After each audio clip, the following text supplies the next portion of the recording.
Menyambung pelajaran ke peringkat ijazah sarjana muda dalam program pensiswazahan guru, pengkhususan bahasa Melayu. Mula bertugas di negeri Selangor Darul Ihsan, iaitu di SRK Sultan Alam Shah 1. Kemudian bertukar ke negeri Perlis dan bertugas di Sekolah Kebahasaan Hutan Haji. Dan selepas itu bertukar ke SK Putra Kangan Perlis sehingga sekarang. Alhamdulillah, murid-murid, pada hari ini cikgu akan membincangkan satu topik yang amat penting untuk kita semua, ya, sebagai calon UPSR pada tahun ini, iaitu tentang teknik jawab bahasa Melayu pemahaman, iaitu kertas 011, ya. Bahasa Melayu pemahaman 011, ini kod mata pelajarannya, ya. Okey, baik. Bagaimana kalau kita tengok bentuk dan format soalan bahasa Melayu pemahaman? Okey.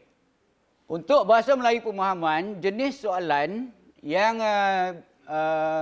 baru diperkenalkan, iaitu format baru pada tahun 2016, iaitu terbahagi kepada dua bahagian. Ya. Bahagian yang pertama iaitu objektif. Yang kedua, subjektif, yang mana calon-calon sudah mengetahui, ya. Objektif ini mempunyai pilihan, ya, pilihan jawapan iaitu A, B, C dan D. Manakala bagi subjektif pula, calon-calon dikehendaki menulis jawapan, ya, jawapan yang betul, yang tepat, yang dikehendaki oleh soalan tertentu. Baik, sekarang cikgu akan membincangkan tentang teknik-teknik bagaimana untuk menjawab kertas BM 011, iaitu pemahaman. Cikgu dah jelaskan bahawa bahagian A, iaitu pilihan jawapan yang telah disediakan, iaitu aneka pilihan A, B, C dan D, terdapat sebanyak 20 soalan dan dengan sendirinya ini menunjukkan bahawa ada di situ 20 markah, ya. 20 soalan, 20 markah. Yang mana satu soalan, satu markah, ya. Okey, yang ni semua dah sedia maklum. Saya ingat pengenalan format baru ini telah dibuat pada tahun 2015, ya. Kita mula untuk format baru peperiksaan UPSR adalah pada tahun 2016. Okey. Baik, yang pertama, teknik yang perlu, ya, dilakukan oleh murid-murid sekalian adalah membaca soalan. Sudah semestinya hendak menjawab soalan, kena baca soalan lah, kan? Okey, itu sudah mestinya. Baik, kalau boleh, calon atau murid-murid membacanya sebanyak 2 kali. Kenapa kita perlu membaca selamanya 2 kali? Mungkin bacaan kali pertama kita tidak dapat memahami, tidak dapat menggaris atau kita tidak fahamlah soalan tersebut. Baik. Yang kedua, gariskan kata kunci. Yang mana kata kunci ini telah juga diperjelaskan oleh oleh Cikgu Syahidah, ya, dalam sesi yang pertama hari itu, yang mana kita perlu menggarisi, ya, garis kata kunci untuk memahami, ya, untuk memahami kehendak soalan berkenaan. Okey. Menggariskan kata kunci tadi cikgu dah kata bahawa untuk kita faham kehendak soalan. Baik, yang nombor di situ minta maaf silap, nombor 2. Baik, nombor 3, nombor 4, ya, teliti gambar. Teliti gambar ini maksudnya dalam soalan yang format baru telah disediakan, ya, soalan. Jadi di sini calon-calon murid-murid perlu teliti. Apa maksud teliti? Ya, maksudnya kita perlu melihat gambar yang diberikan dengan teliti. Kerana apa? Ya? Kerana gambar ini disediakan dalam soalan adalah untuk membantu ya, murid-murid mencari jawapan atau mendapatkan jawapan yang tepat. Okey, seterusnya. Ketepatan kata dalam ayat amat penting. Ya? Okey, ini sudah semestinya. Kalau dilihat akhir-akhir ini soalan UPSR ya, untuk kertas pemahaman ni amat sukar ya. Ya, amat sukar dan kebanyakan calon ya tidak dapat menjawab dengan tepat. Jadi ketepatan kata dalam ayat amat penting. Ini perlu diberi penekanan ya, ketepatan. Sebab jawapan yang diberikan ya, jawapan yang disediakan adalah jawapan-jawapan yang mengganggu ya, calon-calon untuk mencari pilihan jawapan yang tepat. Okey, seterusnya.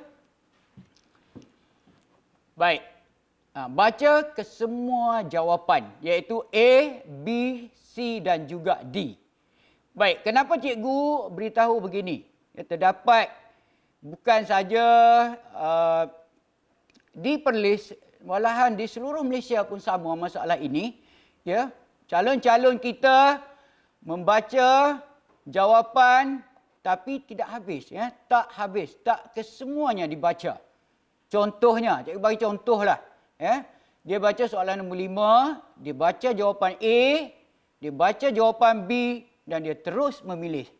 Ya, dia terus memilih tanpa membaca jawapan C dan juga D. Okey, ini perlu diberi perhatian. Okey, sebab ini adalah teknik ya menjawab soalan. Baik. Yang seterusnya ialah langkah yang ke-6, yang ke-7 lah, ya. Baik, buat penilaian. Ini maksudnya calon-calon mesti menilai. Menilai setiap jawapan yang disediakan. Okey, ya. Kita membaca soalan, kita baca jawapan A, kita menilai. B, kita menilai. Jawapan C, kita menilai jawapan. Kemudian yang akhir jawapan D dan kita menilai. Ya, proses ini biasanya kita akan lakukannya sebanyak 4 kali sebab terdapat 4 jawapan yang telah disediakan. Okey. Seterusnya, ya, selepas itu barulah kita boleh memilih jawapan. Ya, memilih jawapan yang kita nak jawablah. Okey, sudah semestinya jawapan itu mestilah jawapan yang tepat. Bukan yang betul ya. Sebab dia gangguan yang terdekat itu adalah betul dan yang tepat itu adalah pilihan jawapan yang dikehendaki. Baik. Murid-murid yang dikasihi sekalian, seterusnya. Okey. 3 perkara penting untuk menjawab soalan kertas 1 ataupun pemahaman ni. Yang pertama adalah kebijaksanaan. Okey. Yang ni, kebijaksanaan ni kebiasaannya memang dah ada dalam diri setiap pelajar. Tetapi kebijaksanaan ini berbeza-bezalah. Dia mengikut usaha yang kita lakukan. Ya. Okey, di mana kita nak dapatkan ilmu ni? Kita nak dapatkan ilmu daripada guru-guru kita. Ya, guru-guru, adik-beradik kita, ayah, ibu dan sesiapa saja ataupun di mana saja tempat yang kita pergi, kita boleh dapatkan ilmu. Baik. Seterusnya, yang kedua, kemunasabahan atau logiknya sesuatu jawapan itu. Baik. Tentang logik ini, maknanya setiap orang dalam minda dia, dalam pemikiran dia, mesti dah ada. Ya, logiknya. Logiknya.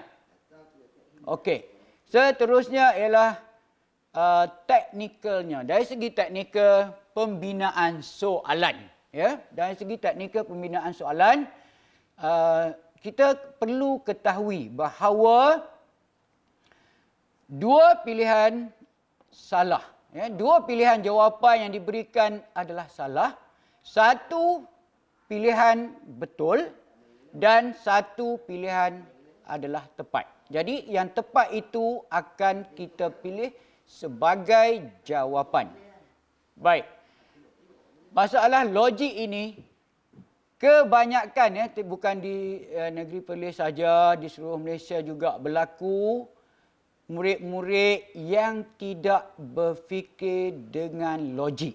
Ya, semasa tak kira menjawab soalan, bertindak, melakukan sesuatu ataupun apa saja. Baik, tentang logik ni, kalau pada masa PKP ni, ya, tuan-tuan dan puan-puan, dulu kalau sebelum ni ada peribahasa, ya. Peribahasa. Kalau dulu logiknya dia kata apa? Kerasumbang, ya. Jangan jadi kerasumbang. Tapi dalam keadaan perintah kawalan pergerakan ni, kita kena jadi kerasumbang, ya. Ya, iaitu tak boleh mendekati orang lain, bersendirian, duduk di rumah, kekal di rumah, ya, untuk mencegah wabak COVID-19 ini. Okey, seterusnya. Okey, ada 3 bentuk soalan yang akan disoal kepada calon-calon UPSR. Yang pertama, aneka pilihan, iaitu soalan pilihan yang ada A, B, C dan D. Okey, kemudian aneka pilihan kompleks. Yang ketiga, aneka pilihan petikan. Okey. Format ini telah diperkenalkan sejak 2016. Jadi cikgu dah yakinlah sebab beberapa tahun dah kita telah menjawab soalan yang berbentuk seperti yang cikgu jelaskan ini. Aneka pilihan kompleks dan aneka pilihan petikan. Okey, seterusnya. Kita tengok, ya, soalan contoh yang cikgu sediakan ni, iaitu objektif aneka pilihan. Okey, murid-murid boleh bersedia, kalau boleh menjawab, ya. Baik, soalan yang pertama ni, bumbung kereta itu, garis 40, akibat ditimpa oleh sebiji buah kelapa.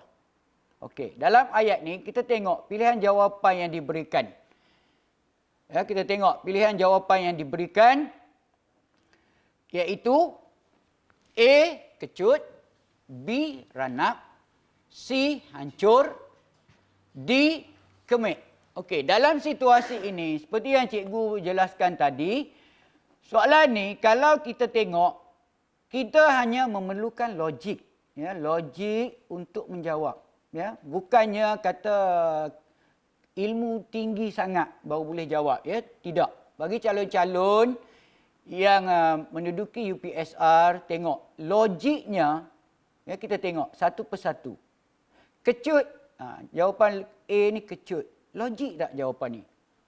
Tengok dalam situasi ayat ni, bumbung kereta itu akibat ditimpa oleh sebiji buah kelapa.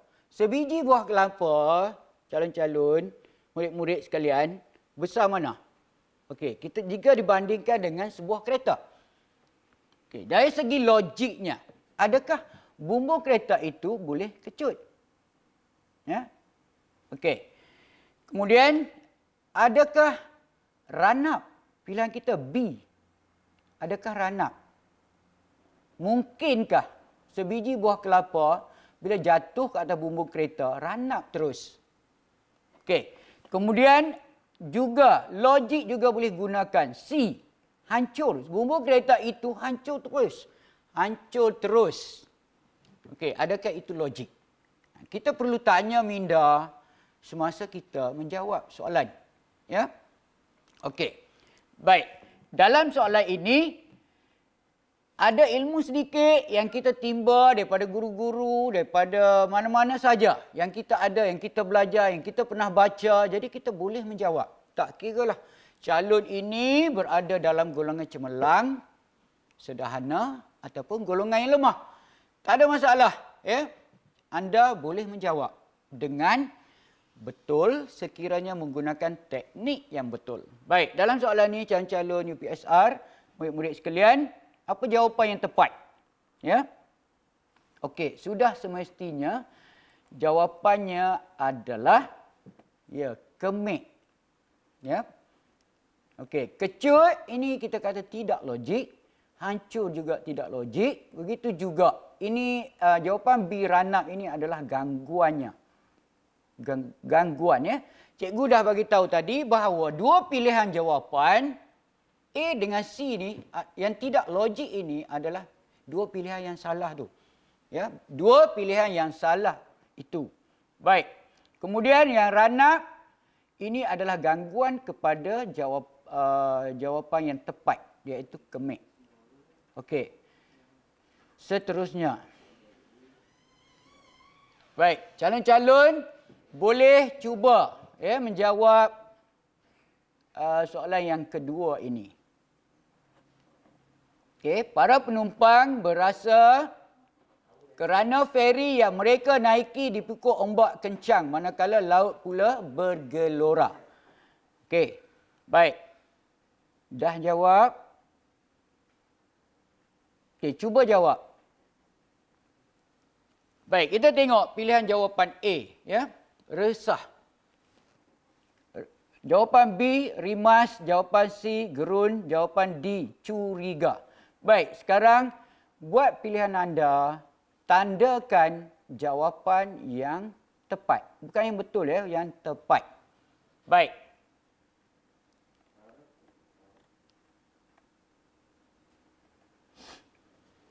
Okey. Dah dapat jawapan? Siapa jawab betul? Jawapannya adalah para penumpang berasa resah atau gerun, rimas atau juga curiga. Baik, tengok di sini yang tidak logik adalah resah. Okey. Okey, jawapannya yang A ini adalah resah. Adakah ini logik? Adakah curiga ini logik? Adakah rimas ini logik? Baik. Yang pertama sekali yang paling tidak logik ialah curiga. Kan? Curiga tak logik langsung. Jadi ini bukan pilihan. Kemudian rimas. Rimas adalah tidak logik. Jadi ini B dan juga D adalah pilihan yang salah tadi. Yang tidak boleh digunakan sebagai jawapan. Jadi yang tinggal adalah A dan juga C. Baik. Resah. Resah ini betul. Ya, tetapi dia bukan jawapan yang tepat. Dalam keadaan situasi ayat ni, calon-calon perlu faham, perlu memahami kata kuncinya. Ya, dalam keadaan ini, maknanya bahaya. Ombak kencang manakala laut pula bergelora. Ini maksudnya melibatkan nyawa. Jadi, sudah semestinya penumpang ini berasa gerun. Gerun ini maksudnya takut. Okey, bukan resah. Resah ini, kalau kita nak bagikan contoh, contohnya, kalau anak-anak lewat balik, ibu rasa resah. Ya, resah. Susah hati tapi dia tidak melibatkan bahaya. Boleh faham? Okey, siapa betul tadi? Jawapannya gerun. Tahniah kepada murid-murid yang dapat menjawab dengan betul. Okey, seterusnya. Okey, soalan yang ketiga. Emak sedang tarik sepak kosong, raga di atas kepala. Okey, apa yang tepat di sini? Ya. Okey, tengok jawapan A, menjinjing, memikul, C, menjunjung, D, membimbing. Jadi, sekarang ni soalan yang ketiga, Apa jawapan yang tepat? Okey, yang tepat kita tengok dalam situasi ini di atas kepala ya, menjunjung raga. Jadi itu jawapan dia, menjunjung raga. Okey, baik. Murid-murid, siapa yang dapat betul, tahniah. Siapa yang salah, maknanya buat pembetulan, buat muhasabah diri, kena belajar lagi. Baik, seterusnya, soalan yang keempat. Wanita itu tampak lebih anggun apabila mengenakan kebaya moden potongan, potongan apa? Sengit, potongan serong, potongan sendeng, potongan songsang. Okey, fashion pakaian. Kita tak kata buat elok-elok baju tu, potongan dia, baju kebaya dari kiri ke kanan. Kanannya rendah, kirinya tinggi. Orang tak kata sengit. Ya? Kita tak panggil sengit.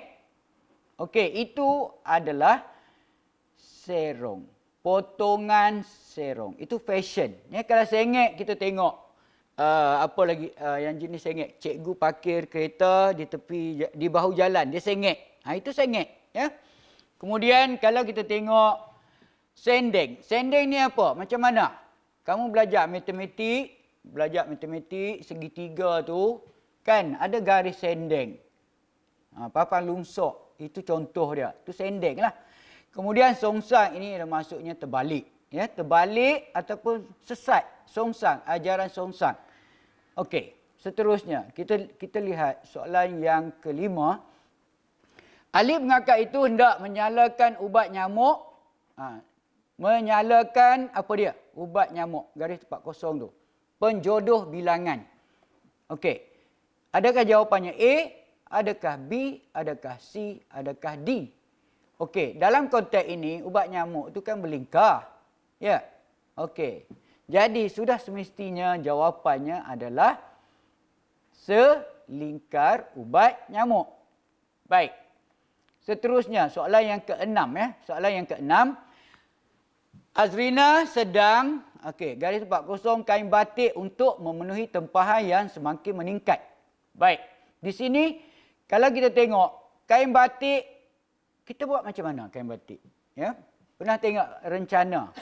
Pernah tengok apa rancangan khas tentang bagaimana membuat kain batik? Okey, dipanggil apa? Caranya tu. Baik, adakah ia menenun? Adakah jawapannya mengecap, adakah mengecop atau menyulam? Okey. Baik, murid-murid boleh menjawab. Cuba tengok jawapannya. Cuba jawab dahulu. Sekejap lagi cikgu bagi tahu jawapan. Siapa yang betul? Okey, cikgu rasa dah jawab. Baik. Azrina sedang menenun. Ya. Betul atau tidak? Tenun biasanya menenun ini kain songket. Okey, semasa menjawab juga kita perlu menulis di tepi jawapan ni apa penggunaan, apa kegunaannya. Ini untuk apa?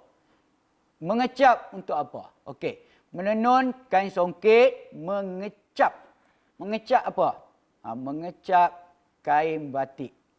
Okey, mengecop stamp, surat dan sebagainya. Kalau tengok di pejabat pos, itu aktivitinya dilakukan adalah mengecop, cop stamp, ya, dan sebagainya. Baik, kemudian D ialah menyulam. Menyulam ni macam mana? Pernah tengok jahitan sulam, ya? Tudung kakak, mak kamu yang jahitan yang keluar bunga tu timbul, itu ialah sulam, ya, sulaman, menyulam. Okey. Baik, ada murid tanya cikgu, dia tanya tanam pokok padi tu menyulam juga. Betul, sulam, ya, menyulam. Okey. Baik, tetapi itu ikut daerah lah, ikut negeri. Baik, seterusnya. Soalan yang ketujuh.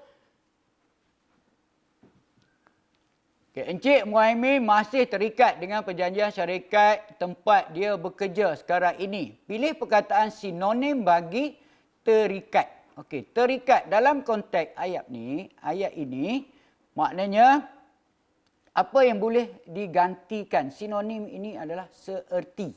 Ya.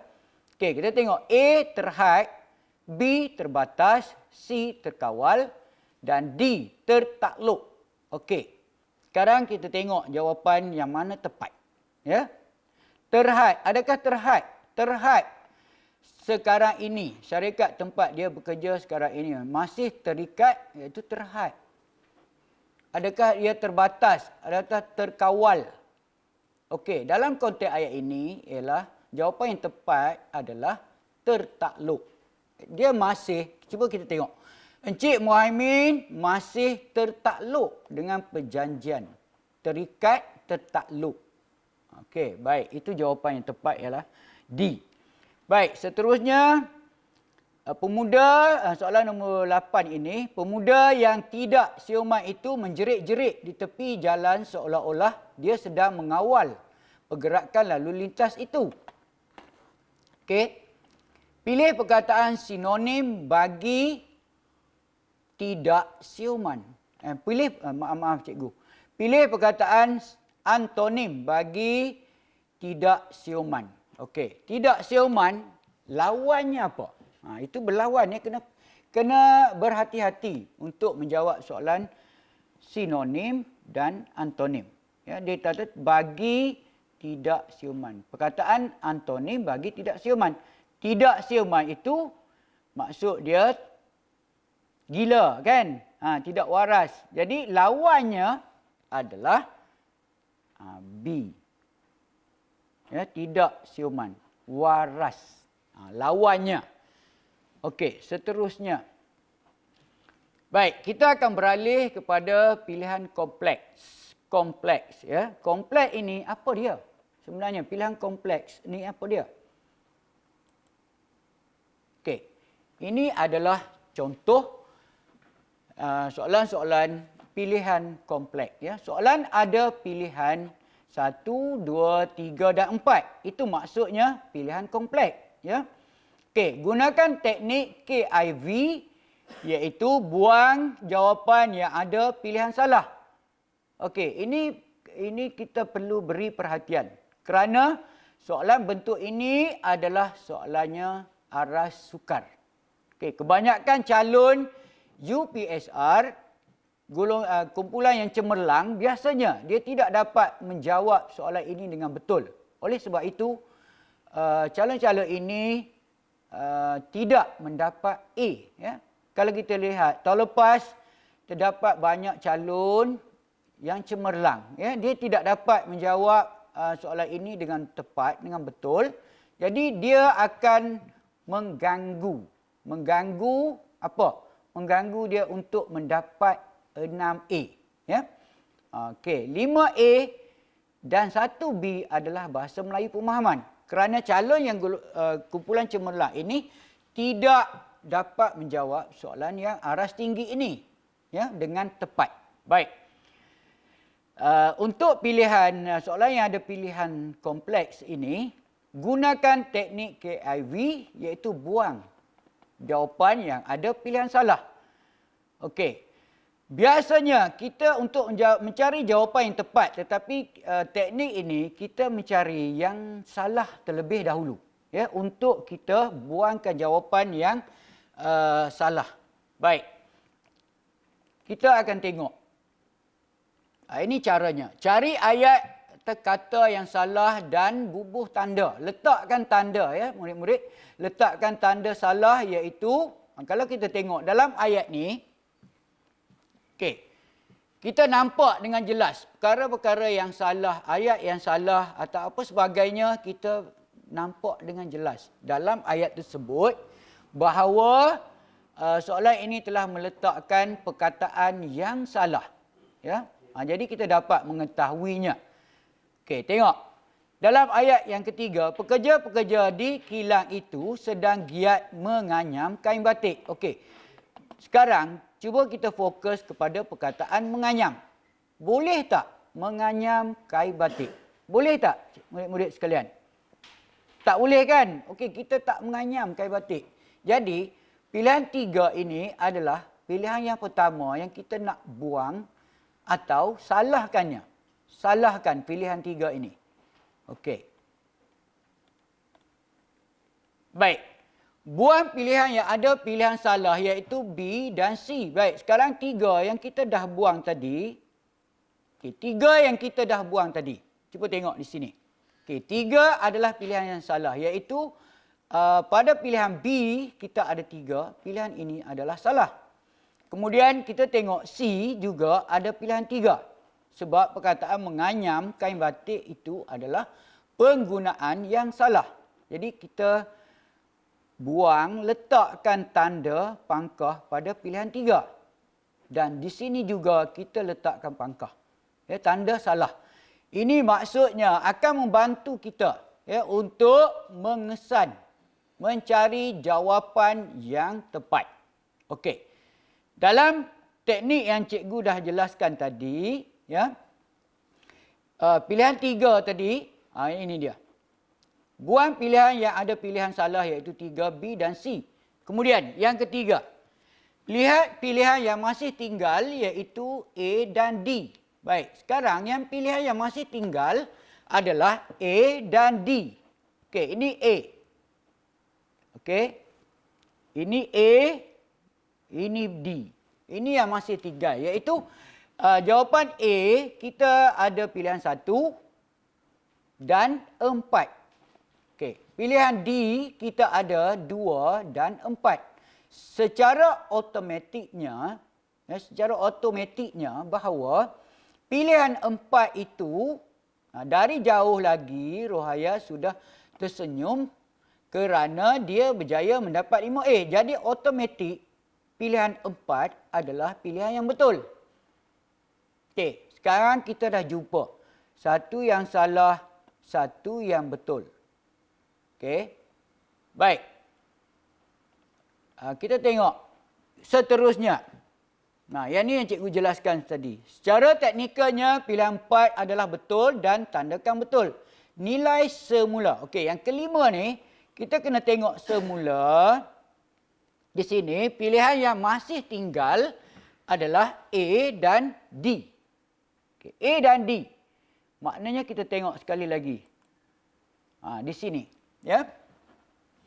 Dalam jawapan D, kita ada 2. Dan 1. Yang masih tinggal tadi ialah 1 dan 2. Sebab 3 salah, 4 betul. Baik, pilihan 1. Kita tengok ayat ni. Ahmad terpaksa menghela basikal itu kerana tayarnya bocor. Baik, sekarang kita pasti atau tidak. Kita faham atau tidak. Kita tahu atau tidak. Apa maksud menghela? Sebab sekarang ni pilihan yang tinggal lagi adalah 1 dan 2. Apa maksud menghela? Kalau kita belum pasti, kita tengok ayat yang kedua terlebih dahulu. Ya, 12 murid-murid. Okey, di sini berlaku kesalahan ya, berlaku kesalahan kerana 12 adalah bilangan ya, kata bilangan yang menunjukkan banyak. Dan di sini dia gandakan murid-murid sedang berkemah di puncak bukit itu. Jadi berlaku kesalahan kerana jamak dan jamak dalam satu ayat, iaitu banyak dan banyak tak boleh dalam satu ayat. Okey, kalau nak betulkan ayat ni 12 orang murid saja. Kita akan buang ni murid-murid. Kita tak ganda dah sebab dia dah menunjukkan bilangan yang banyak. Okey, sekarang apabila kita dapat 2 adalah pilihan yang salah. Jadi kita tengok pilihan yang tinggal tadi A dan D. Sekarang D, 2 adalah salah.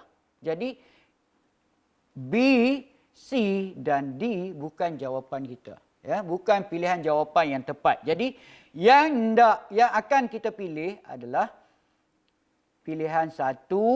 Ini dia, Ahmad terpaksa menghela basikal itu kerana tayarnya bocor. Dan juga pilihan 4. Dari jauh lagi Rohaya sudah tersenyum kerana dia telah mendapat 5A. Jadi di sini kita dah dapat jawapan yang tepat, iaitu 1 dan 4. Okey.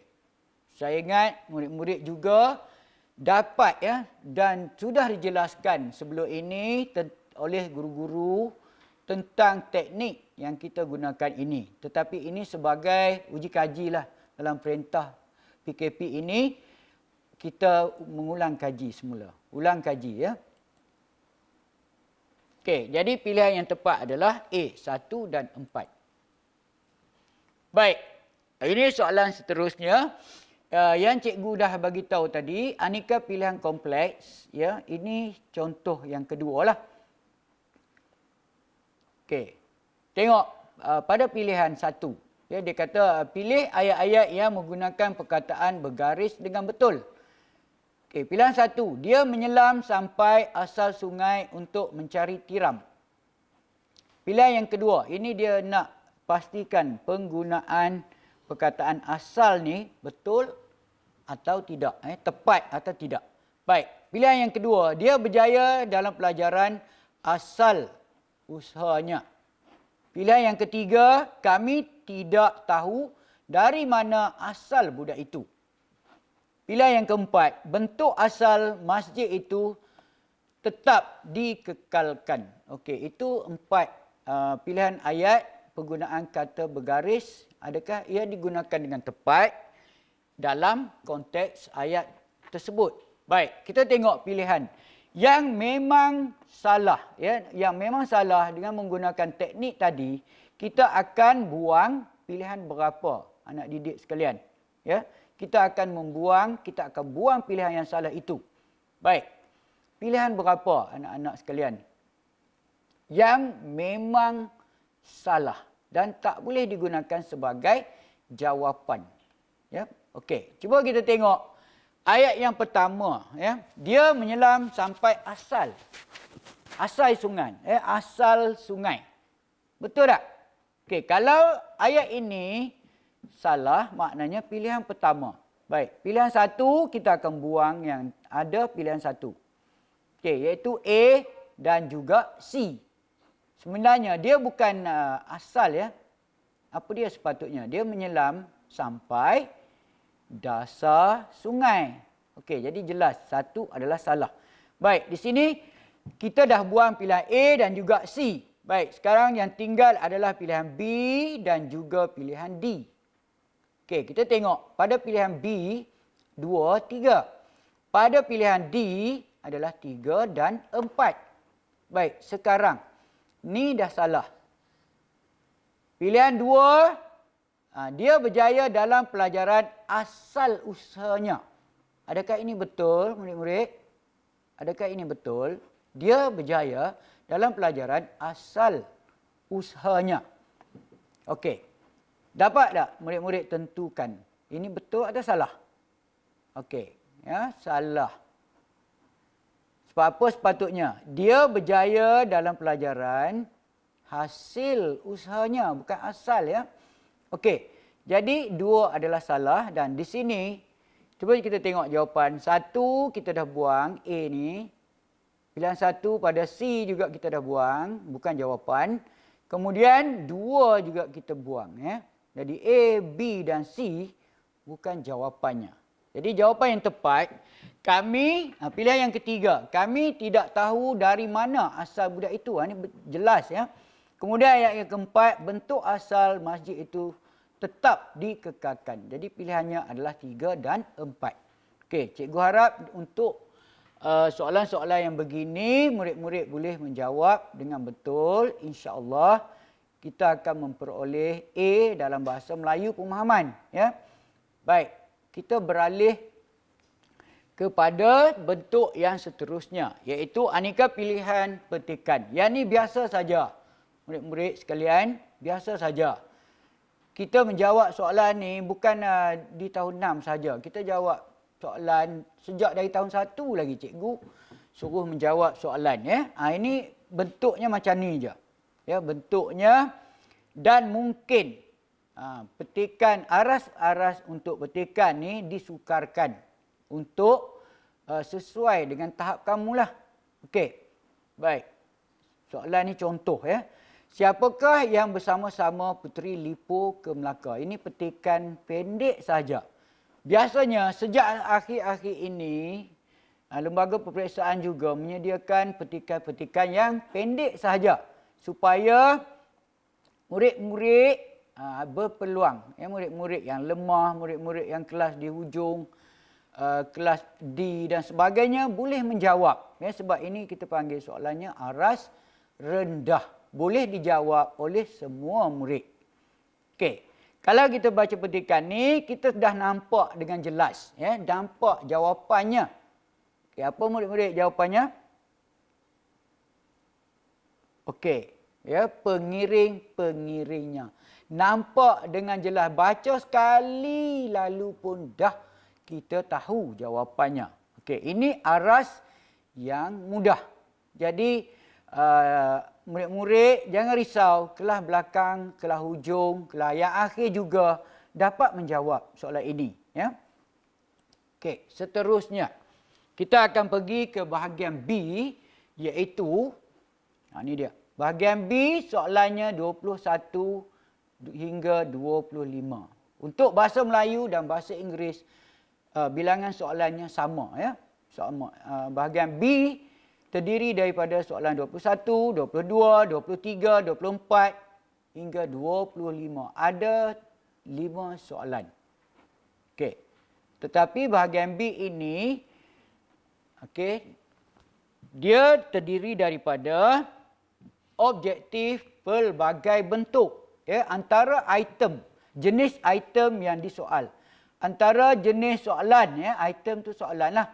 Antara jenis soalan, item betul atau salah, ya atau tidak. Jadi calon-calon dia hendaki menulis betul, salah, ya atau tidak dan sebagainya.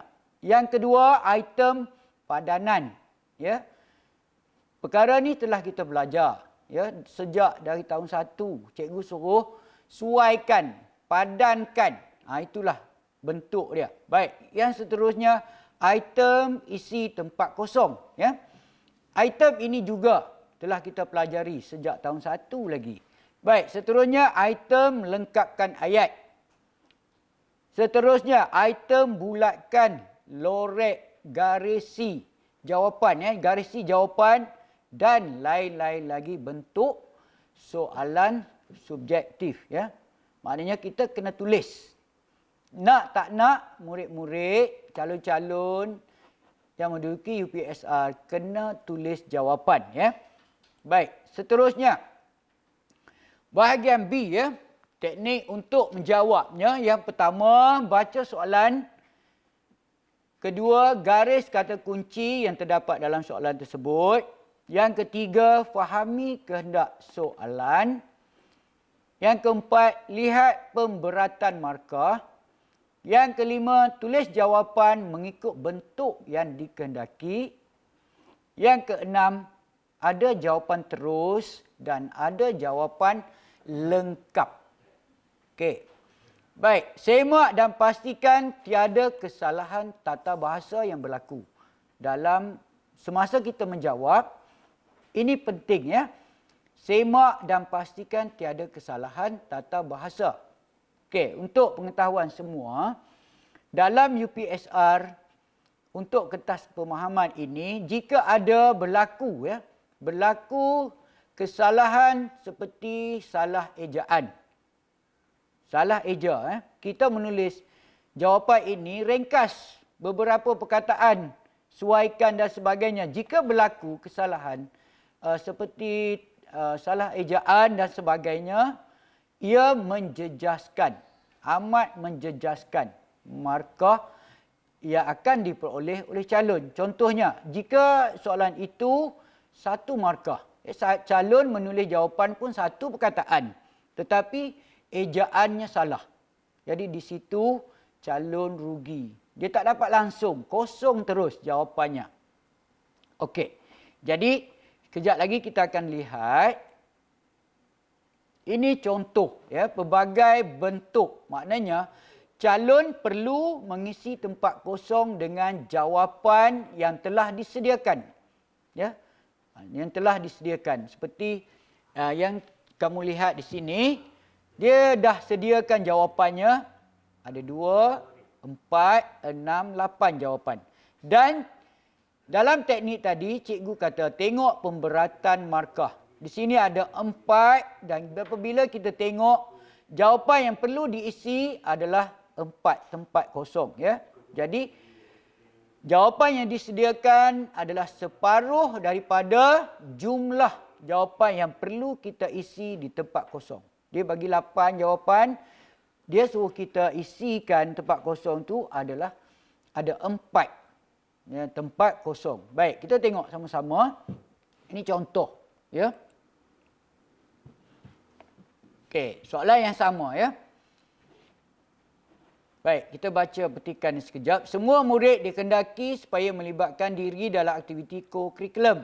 Satu daripada aktiviti co-curriculum yang mesti disertai ialah sukan dan permainan. Terdapat pelbagai jenis sukan. Okey, kita tengok. Yang tepat ialah yang boleh dipilih oleh murid. Antaranya, mereka boleh memilih sama ada hendak menyertai sukan hoki, bola sepak, bola jaring, okey jawapan ni, atau badminton.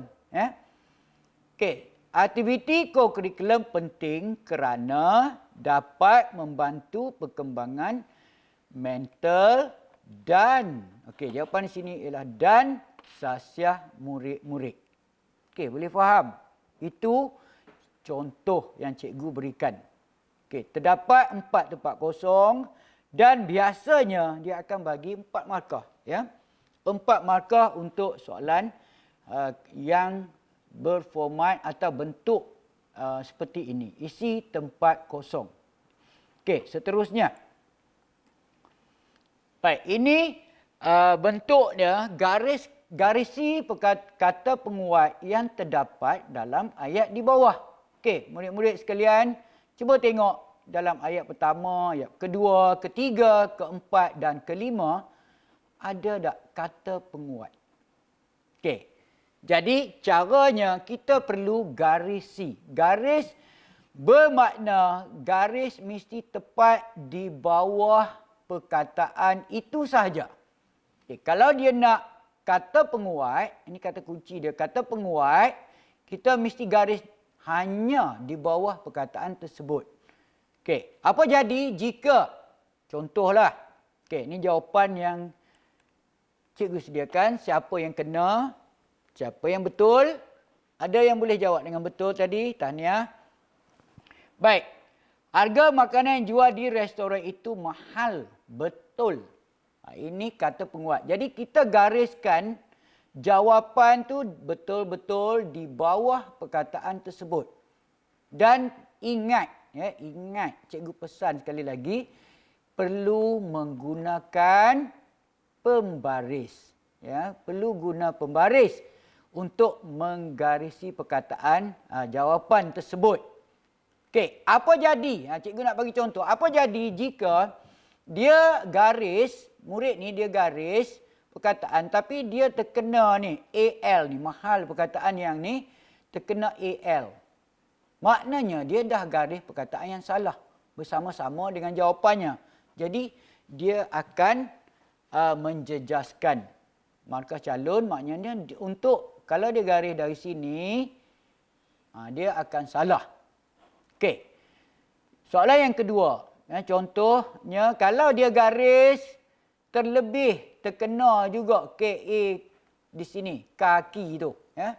Sakit benar. Jadi perkataan kata penguatnya benar. Tapi dia terlebih. Dia akan salah lah. Baik. Jadi kita garis di bawah perkataan jawapan itu elok-elok. Ataupun sepadan sama panjang garisnya dengan perkataan tersebut. Baik. Soalan yang ketiga. Badannya agak. Di sini kata penguat. Ya, agak susut. Okey. Nombor 4. Murid yang baru berpindah ke sekolah itu bijak amat. Okey. Amat itu adalah kata penguat. Baik, seterusnya. Nombor 5. Indah nian. Ini penguat. Kata penguat belakang. Ya. Indah nian, cantik nian. Baik, seterusnya. Jika calon menjawab begini, nombor 1, nombor 2, 3, 4 dan 5, semuanya ditanda betul. Maknanya calon tersebut, anda kalau menjawab begini akan mendapat 5 markah. Penuhlah. Maksudnya kita tak tinggal 1 pun markah di situ. Baik. Itu amat baik. Seterusnya format soalan yang disediakan begini rupanya.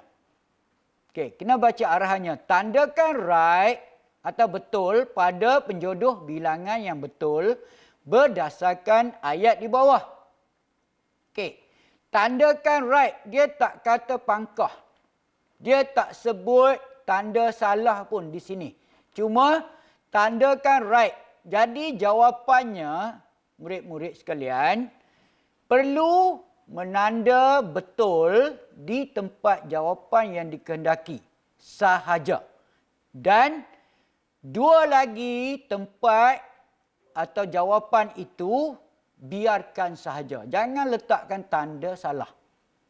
Ya, sebab tidak diarahkan ya oleh soalan tersebut. Jadi kita menjawab soalan yang begini mesti wajib mengikut arahan dalam soalan berkenaan. Ya, tandakan right atau betul bagi penjodoh bilangan yang betul berdasarkan ayat di bawah. Baik, kita tengok di sini. Semasa berada di JT Kuala Kedah, kita dapat melihat beberapa pulau kecil yang cantik dan mempesonakan. Jadi clue jawapan, kata kunci di sini ialah dapat melihat beberapa pulau kecil. Pulau kecil, beberapa tempat kosong, pulau kecil. Jadi kata kuncinya ialah dapat lihat, dapat melihat. Bila dapat melihat, adakah boleh kita menggunakan gugus? Biasanya kalau gugus ni dalam keadaan yang jauh dan tidak begitu jelas, jadi kita letakkan penjodoh bilangan gugus supaya boleh menggambarkan keadaan tersebut. Ya, tapi kita tak dapat melihat. Apabila clue jawapannya diberikan, dapat melihat beberapa, dalam konteks ini dah dapat lihat, mesti kita letakkan jawapan yang tepat adalah buah. Beberapa buah pulau kecil yang cantik dan mempesonakan. Ya. Jadi dalam konteks ayat ini ada juga kekeliruan akan berlaku, ya. Tetapi dalam soalan ini dah dinyatakan dengan jelas dapat melihat beberapa. Okey. Pulau kecil yang cantik dan mempesonakan. Jadi kita letakkan tanda betul hanya pada kotak, okey, kotak jawapan yang tepat tersebut. Ya, kita letakkan tanda betul di sini sahaja. Jadi ini gugus dan tompok kita biarkan. Jangan letakkan tanda salah. Okey, kebanyakan yang berlaku kecuaian dalam kalangan calon, dia letakkan sama. Tanda pangkah. Tidak diarahkan. Ya. Baca arahan dengan teliti dan pastikan anda membuat apa yang disuruh. Ya. Dia tak suruh letakkan tanda pangkah. Baik. Soalan yang kedua, Pak Cik Hamidun menggunakan se. Ini penjodoh bilangan juga. Ya. Jala untuk menangkap udang galah di sungai itu. Okey, apa jawapannya? Yang ini juga kerap disoal, ya, tetapi masih terdapat banyak calon atau ramai calon yang tidak mengetahui penjodoh bilangan untuk jala. Ya. Okey, ada yang letak lembar. Ada yang letak keping jala, ya. Kalau di SJK pun sama. Memanglah mereka lagilah tak faham kan. Tetapi di SK ni kita tengok masih ramai yang tidak memahami penjodoh bilangan atau tidak mengetahui. Ya? Okey. Jadi caranya kena selalu membaca buku, membuat rujukan dan belajarlah, ya. Okey, seterusnya. Baik, ini soalan yang contoh yang kita keluarkan dalam peperiksaan bulan Mac yang lalu. Okey. Tengok ni. Yang ni juga telah dijawab oleh calon-calon di Negeri Perlis, tapi mungkin ada yang tidak dapat menjawab dengan betul dan tidak memperoleh 5 markah penuh. Jadi di sini kena hati-hati ya, kalau tidak kita akan melakukan kesalahan semasa menulis jawapan di tempat kosong. Okey. Baik. Seterusnya adalah jawapan gariskan kata kerja yang terdapat dalam ayat di bawah. Ya. Okey. Cuba kita tengok soalan ni. Guru besar menyampaikan hadiah kepada para pemenang. Okey, gariskan kata nama, kata kerja yang terdapat dalam ayat di bawah. Menyampaikan. Okey, kita garis perkataan menyampaikan dan juga mendarat. Okey. Hadirin dan penonton sekalian, murid-murid yang dikasihi Allah sekalian, saya kira masa amat cemburu kepada saya untuk meneruskan slot ini. Sehingga kita berjumpa lagi di lain siaran. Stay at home, duduk di rumah, habuskan COVID-19. Thank you for frontliner. Perlis mengaji. Wabillahi taufiq wa hidayah. Assalamualaikum warahmatullahi wabarakatuh. Terima kasih.